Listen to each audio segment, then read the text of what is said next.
Je suis au regret de vous le dire. J'ai bien écouté et je ne suis pas du tout d'accord avec ce que vous dites. Romains 10, 13 dit « Car quiconque invoquera le nom du Seigneur sera sauvé. » Amen. Car c'est en croyant du cœur qu'on parvient à la justice et c'est en confessant de la bouche qu'on parvient au salut. Amen. Aujourd'hui, nous avons déjà la preuve que nous sommes sauvés.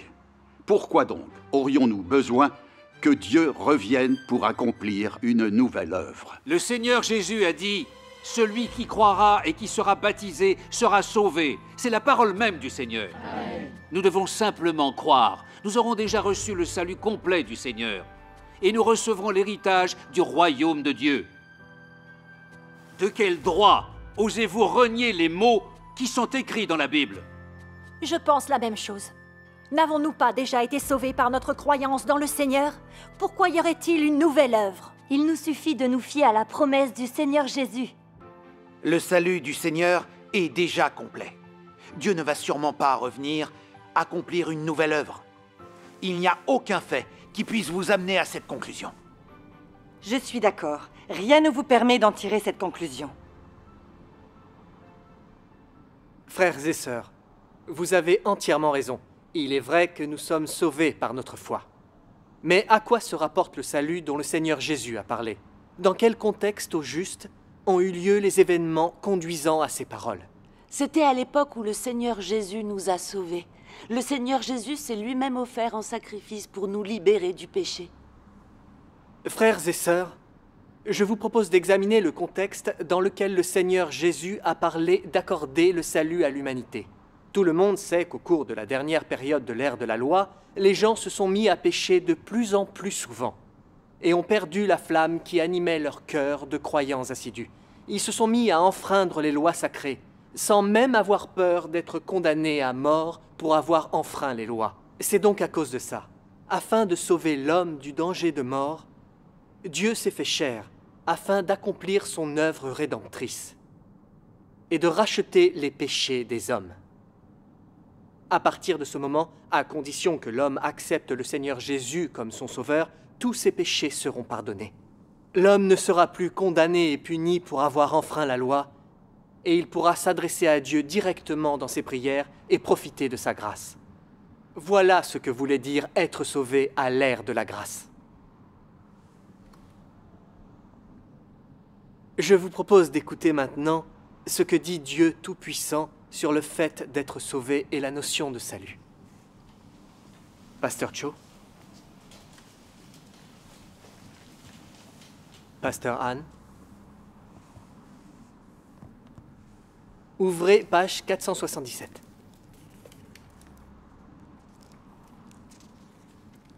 À l'époque, l'œuvre de Jésus était la rédemption de toute l'humanité. Les péchés de tous ceux qui croyaient en lui étaient pardonnés. Tant que tu croyais en lui, il te rachetait. Si tu croyais en lui, tu n'étais plus un pécheur. Tu avais été relevé de tes péchés. C'est cela que signifiait être sauvé et être justifié par la foi. Pourtant, il y avait un reste de rébellion et d'opposition à Dieu chez ceux qui croyaient. Et cela devait être retiré lentement.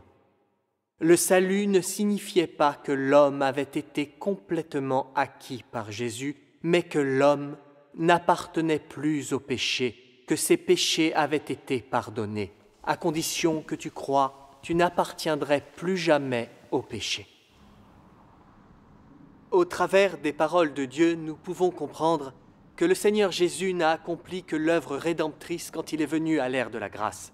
En s'offrant lui-même comme sacrifice éternel pour le péché, il a racheté l'homme des mains de Satan.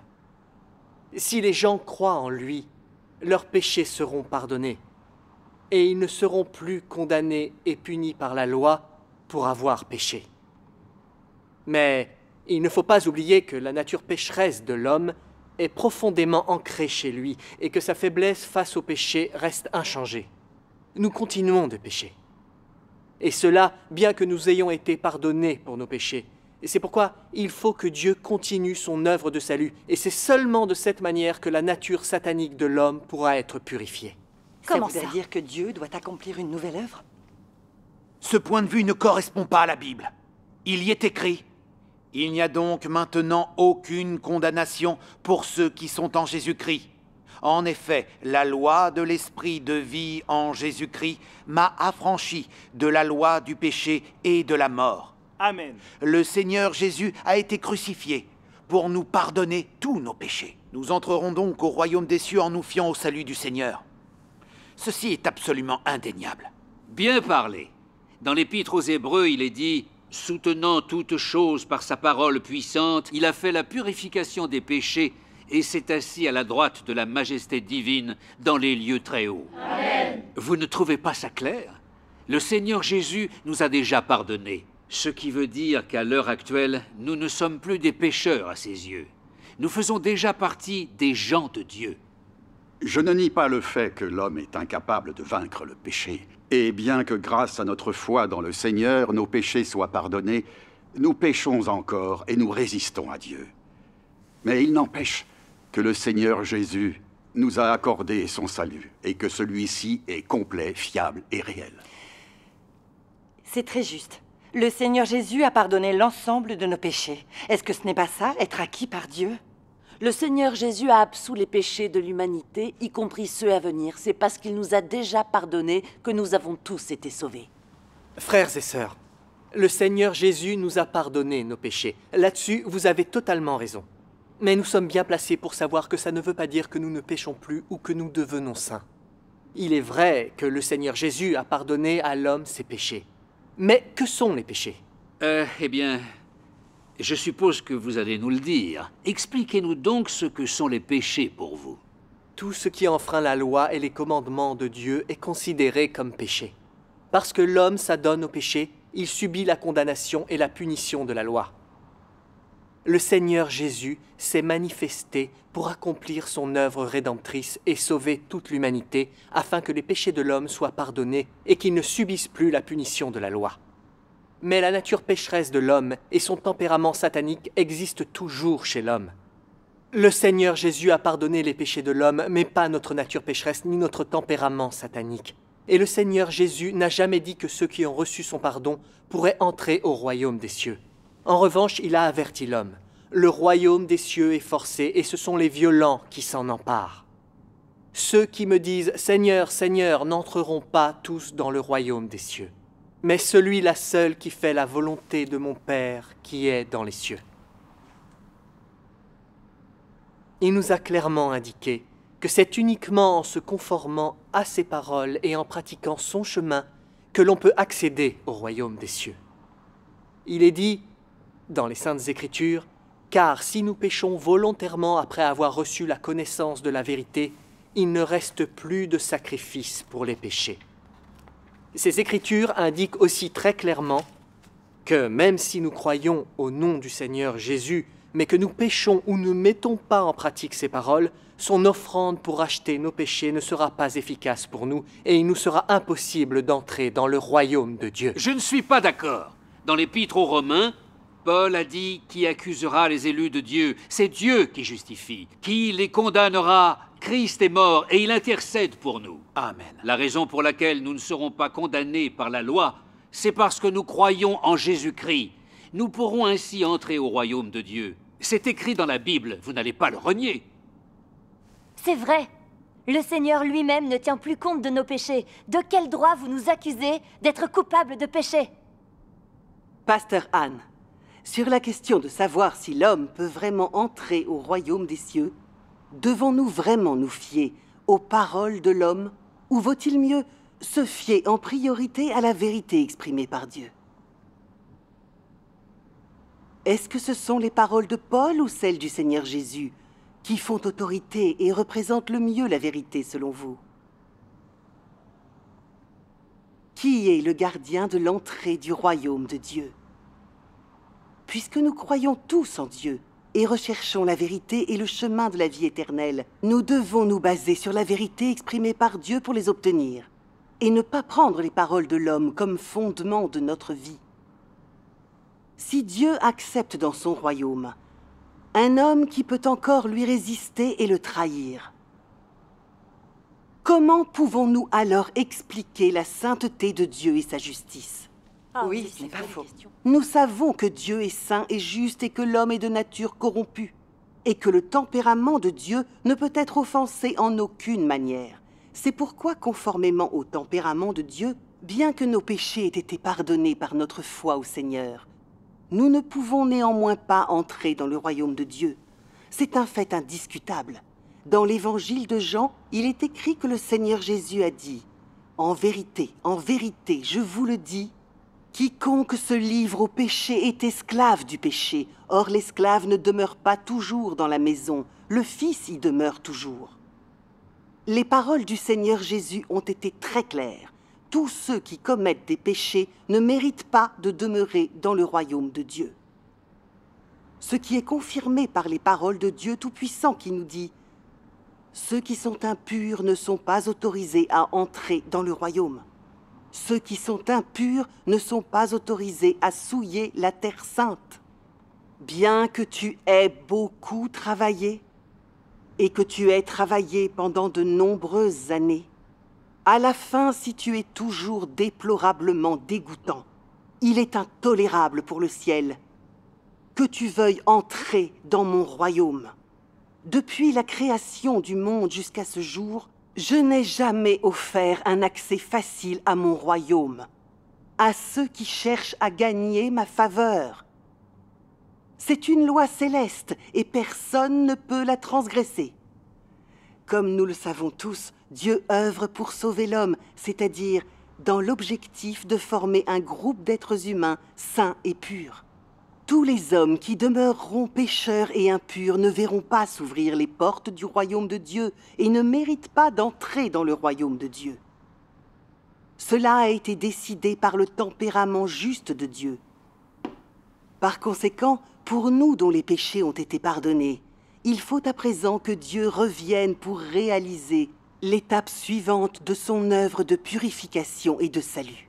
L'étape suivante de son œuvre de purification et du salut? Alors j'aimerais que vous m'expliquiez le sens des paroles que le Seigneur Jésus a prononcées sur la croix. Tout est accompli. Vous dites que le Seigneur Jésus n'a pas achevé son œuvre de salut? C'est clairement renier les propres mots prononcés par le Seigneur, sans oublier que c'est un déni de son œuvre. Je suis d'accord. Le Seigneur nous a clairement dit que son œuvre de salut avait été accomplie.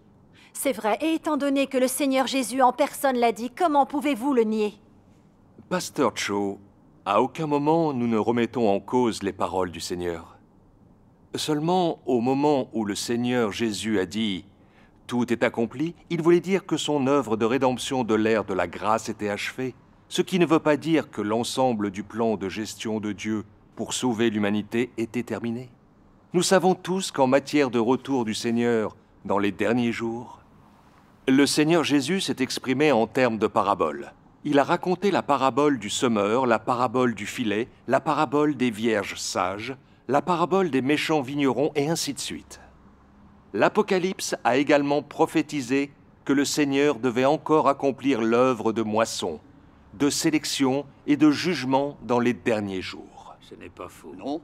Et alors? Si le Seigneur Jésus avait déjà achevé Eh bien, je remarque que c'est vrai. l'œuvre de salut dans son intégralité, comment cette œuvre pourrait-elle être accomplie? Par conséquent, lorsque le Seigneur Jésus a dit « Tout est accompli », il s'agissait de l'achèvement de son œuvre de rédemption et non pas du fait que Dieu avait accompli son œuvre du salut de l'humanité. Je ne peux émettre aucune réserve. Ça me paraît raisonnable. Le Seigneur Jésus n'avait pas encore accompli l'œuvre des derniers jours. Donc, quand le Seigneur Jésus a dit « tout est accompli », il ne parlait que de l'achèvement de son œuvre de rédemption. Ça n'englobait pas l'accomplissement de l'intégralité de l'œuvre de Dieu. Comment se fait-il que nous ne l'ayons pas vu? Je vous propose de lire 2 passages de l'œuvre de Dieu Tout-Puissant. Déclaration du Christ des derniers jours. Ouvrez à la page 791. Dieu Tout-Puissant dit: pour l'homme, la crucifixion de Dieu a conclu le travail de l'incarnation de Dieu, a racheté toute l'humanité et lui a permis de s'emparer de la clé de l'Hadès. Tous les gens pensent que le travail de Dieu est terminé. En réalité, pour Dieu, seule une petite partie de son travail a été réalisée. Quoi? Seule une petite partie? On dirait. C'est ridicule. Il a seulement racheté l'humanité. Il n'a pas conquis l'humanité, encore moins a-t-il changé la laideur de Satan dans l'homme. Voilà pourquoi Dieu dit « Bien que ma chair incarnée ait subi la douleur de la mort, tel n'était pas le seul but de mon incarnation. Jésus est mon Fils bien-aimé et a été cloué sur la croix pour moi. Mais il n'a pas porté mon travail à sa conclusion. Il n'en a fait qu'une partie. » Lisons maintenant le passage intitulé « Le rouleau ouvert par l'agneau » à la page 588.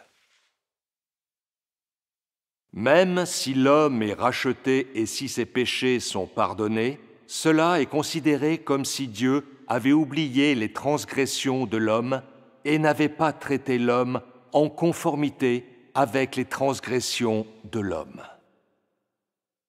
Toutefois, lorsque l'homme vit dans la chair et qu'il n'a pas été libéré du péché, il ne peut que continuer à pécher, révélant sans cesse son tempérament satanique corrompu. Cela est la vie que l'homme mène, un cycle sans fin de péché et de pardon. La majorité des hommes pêchent dans la journée pour se confesser dans la soirée. Ainsi, même si le sacrifice d'expiation est toujours efficace pour l'homme, il ne peut pas sauver l'homme du péché.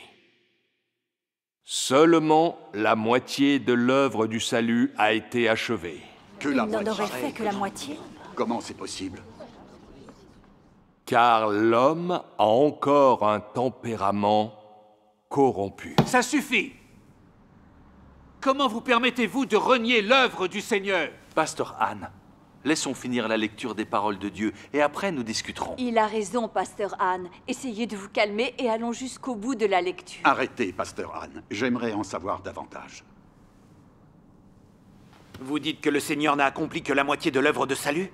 Le Seigneur Jésus a été crucifié. Il s'est sacrifié pour racheter l'humanité. Et il n'aurait accompli qu'une petite partie de son œuvre. Un tel point de vue est difficile à accepter. Oui, bien sûr, nous continuons encore à pécher. Mais le Seigneur Jésus a déjà racheté l'humanité. C'est une certitude absolue. Frères et sœurs, même si le sacrifice d'expiation du Seigneur Jésus est toujours d'actualité pour l'homme, il n'a pas accompli l'œuvre de sauver totalement et définitivement l'humanité du péché. À travers les paroles de Dieu Tout-Puissant, nous voyons que l'œuvre de rédemption accomplie par le Seigneur Jésus n'est bien que la moitié du salut de l'humanité. Cela n'a fait que mettre en place une base pour l'œuvre de Dieu des derniers jours. En fait, même si les péchés que les gens ont commis sont pardonnés par leur foi dans le Seigneur, on ne peut nier que leur tempérament corrompu est profondément enraciné chez eux. Le tempérament de l'homme est encore plein d'arrogance, de vanité, d'égoïsme, de tromperie, de jalousie, de conflits de passion et de luxure. Ils adorent tous le mal et convoitent la richesse, le statut social et la renommée. Ils mènent des vies luxueuses et décadentes et profitent des plaisirs du péché. Ils ne traitent pas les gens avec tolérance et patience. Il leur est même difficile de s'entendre avec leur propre famille. Quand les gens vivent dans une telle situation, même s'ils ont une connaissance parfaite de la Bible, ils ne réussissent pas à mettre les paroles du Seigneur en pratique et ne peuvent pas s'empêcher d'être immergés dans le péché, incapables de s'en détacher. Tant que la nature pécheresse de l'homme ne sera pas résolue, l'œuvre du salut de Dieu ne sera pas achevée. Je pense qu'il a raison et que ce qu'il dit est juste. Tout cela est parfaitement vrai. Oui, je suis d'accord. Effectivement, nous commettons toujours des péchés et résistons à Dieu. Nous vivons dans le péché et nos esprits ne peuvent s'en libérer. Il semble qu'il soit bien nécessaire que Dieu accomplisse une autre étape de l'œuvre du salut. L'homme ne peut pas se fier à lui-même lorsqu'il s'agit de vaincre le péché. Je suis le premier à l'admettre. En dehors de ça, ne pouvons-nous pas nous permettre de nier la parole du Seigneur? Et qui plus est, nous ne pouvons pas non plus nier le salut du Seigneur. Je suis d'accord avec vous pour reconnaître que nous péchons encore souvent. Mais c'est parce que nous sommes soumis au changement. Si nous nous fions au pouvoir du Seigneur et que nous faisons de notre mieux pour en venir à bout, nous atteindrons sûrement la sainteté. Ça a une appellation en théologie. C'est le salut sanctifiant. Avez-vous entendu parler de ce concept? Comprenez-vous de quoi il en retourne? En effet, Pasteur Anne, nous ne pouvons bien sûr pas nier que de nombreux frères et sœurs dans le Seigneur ont payé le prix fort pour se libérer du péché. Certains s'efforcent de se contrôler et de s'interdire de pécher. Et il y en a même qui étudient la Bible tout au long de leur vie, dans l'espoir d'y trouver le chemin pour se libérer du péché. Ils font beaucoup d'efforts pour ne pas pécher à nouveau, se repentant devant le Seigneur en jeûnant et en priant. Mais tout cela pour obtenir quel résultat? Qui, sur terre, aurait la possibilité de prétendre être totalement et définitivement libéré du péché et être complètement purifié? Pasteur Anne, je vous propose d'étudier en détail cette question. Imaginons que le Seigneur Jésus n'ait pas accompli l'œuvre rédemptrice de l'ère de la grâce. On peut en déduire que même si les gens de l'ère de la loi avaient persisté pendant des milliers d'années, ils n'auraient jamais obtenu la rédemption de Dieu. Alors pourquoi prétendez-vous que c'est le cas? Faut-il vraiment que nous perdions du temps à examiner une question aussi simple? C'est une question qui mérite réflexion, car c'est un aspect de la vérité que nous devons comprendre. Le changement du tempérament de l'homme, son éthique et sa moralité sont intrinsèquement corrélés à l'œuvre de Dieu. Le changement du tempérament de l'homme ne peut pas aller plus loin que l'œuvre prévue par Dieu. Si par exemple Dieu décide d'interrompre l'accomplissement de son œuvre, le changement de l'homme s'interrompt aussitôt et prend fin pour les raisons invoquées. Tout comme au moment de l'ère de la loi, parce que l'œuvre de Dieu consistait à promulguer des lois pour faire en sorte que l'homme sache ce qu'est le péché. Ce n'était pas la rédemption. Donc, les personnes de l'ère de la loi n'ont pas pu, malgré leurs efforts, recevoir la rédemption de Dieu. Lorsque le Seigneur Jésus est venu pour accomplir son œuvre de rédemption, la seule chose que l'homme devait faire, c'était d'accepter le Seigneur Jésus comme son sauveur et recevoir tout simplement la rédemption de Dieu. De la même manière, si Dieu n'accomplissait pas l'œuvre de la purification et du changement de l'homme, les gens rachetés par le Seigneur Jésus auraient beau s'efforcer de contrôler leur corps et leurs pulsions, ils seraient incapables de se libérer du péché pour être purifiés. Ce que le Seigneur Jésus avait accompli était uniquement l'œuvre de rédemption et non pas l'œuvre de résolution complète de la nature pécheresse de l'homme. Et l'œuvre de résolution de la nature pécheresse de l'homme doit être accomplie par Dieu dans les derniers jours. Il est vrai qu'on ne peut pas se libérer du péché. Est-il vraiment possible que le Seigneur Jésus accomplisse l'œuvre de la purification et du changement de l'homme? Ce n'est qu'en acceptant l'œuvre de jugement et de purification de Dieu dans les derniers jours que l'homme pourra rejeter son tempérament corrompu pour être purifié. Donc, d'après ce que vous dites, le Seigneur Jésus aurait accompli son œuvre en vain? Est-ce qu'il ne serait pas vain aussi de croire au Seigneur Jésus? Frères et sœurs, non, bien sûr que non, nous ne croyons pas en vain. Bien au contraire. Et sachez que ces communications ne renient pas le Seigneur Jésus. Nous sommes conscients qu'il a racheté les péchés de l'humanité. Cela est un fait indéniable. Nous disons seulement que le salut de Dieu ne se fait pas en une seule et unique fois. Il s'accomplit sur plusieurs périodes, en plusieurs phases bien distinctes, et ne peut se développer qu'en une étape à la fois. En plusieurs phases? En voilà donc une drôle d'idée. La Bible n'a jamais fait mention de ce genre de choses. Chaque nouvelle étape donne plus de profondeur à son œuvre. La nouvelle œuvre complète la précédente. Chaque étape de l'œuvre est indispensable. Parce que chaque nouvelle étape enrichit et complète l'œuvre et met en place la base de l'étape suivante. Pour vous donner un exemple, dans l'ère de la loi, l'œuvre de l'Éternel a rendu les gens conscients du péché, établissant les bases de l'œuvre du rachat des péchés dans l'ère de la grâce. L'œuvre de rédemption du Seigneur Jésus devait jeter les bases de l'œuvre destinée à ôter les péchés et à purifier l'homme dans les derniers jours. Mais, sans la rédemption du Seigneur Jésus, il est évident que les péchés de l'homme n'auraient pas été pardonnés. Si Dieu ne franchissait pas une autre étape dans les derniers jours pour purifier et sauver l'homme, l'humanité rachetée par le Seigneur Jésus ne pourrait pas se libérer du péché pour être complètement sauvée. Ça paraît effectivement tout à fait raisonnable. Donc, si j'ai bien compris, l'acceptation de l'œuvre du jugement de Dieu des derniers jours ne renie pas l'œuvre de rédemption du Seigneur Jésus, ni son salut. C'est ça, vous avez compris.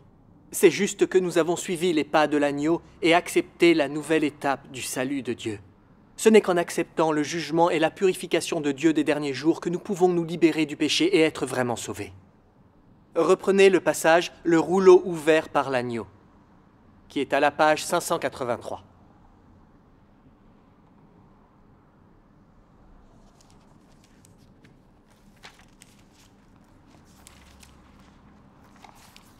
Dieu Tout-Puissant dit « Les péchés des hommes ont été pardonnés à cause du travail de la crucifixion de Dieu. Mais les hommes ont continué à vivre selon leur vieux tempérament satanique corrompu. Donc les hommes doivent être complètement sauvés du tempérament satanique corrompu, afin que la nature pécheresse des hommes débarrasse à jamais et ne puisse plus se développer, afin que le tempérament des hommes puisse changer progressivement, que les hommes puissent vivre sous l'éclat de la lumière, qu'ils puissent faire toutes choses en accord avec la volonté de Dieu, qu'ils rejettent le tempérament satanique corrompu, se dégagent de l'influence des ténèbres de Satan et ainsi se libèrent pleinement du péché. Alors seulement le salut des hommes sera complet. Je voudrais vous lire un autre extrait, page 789.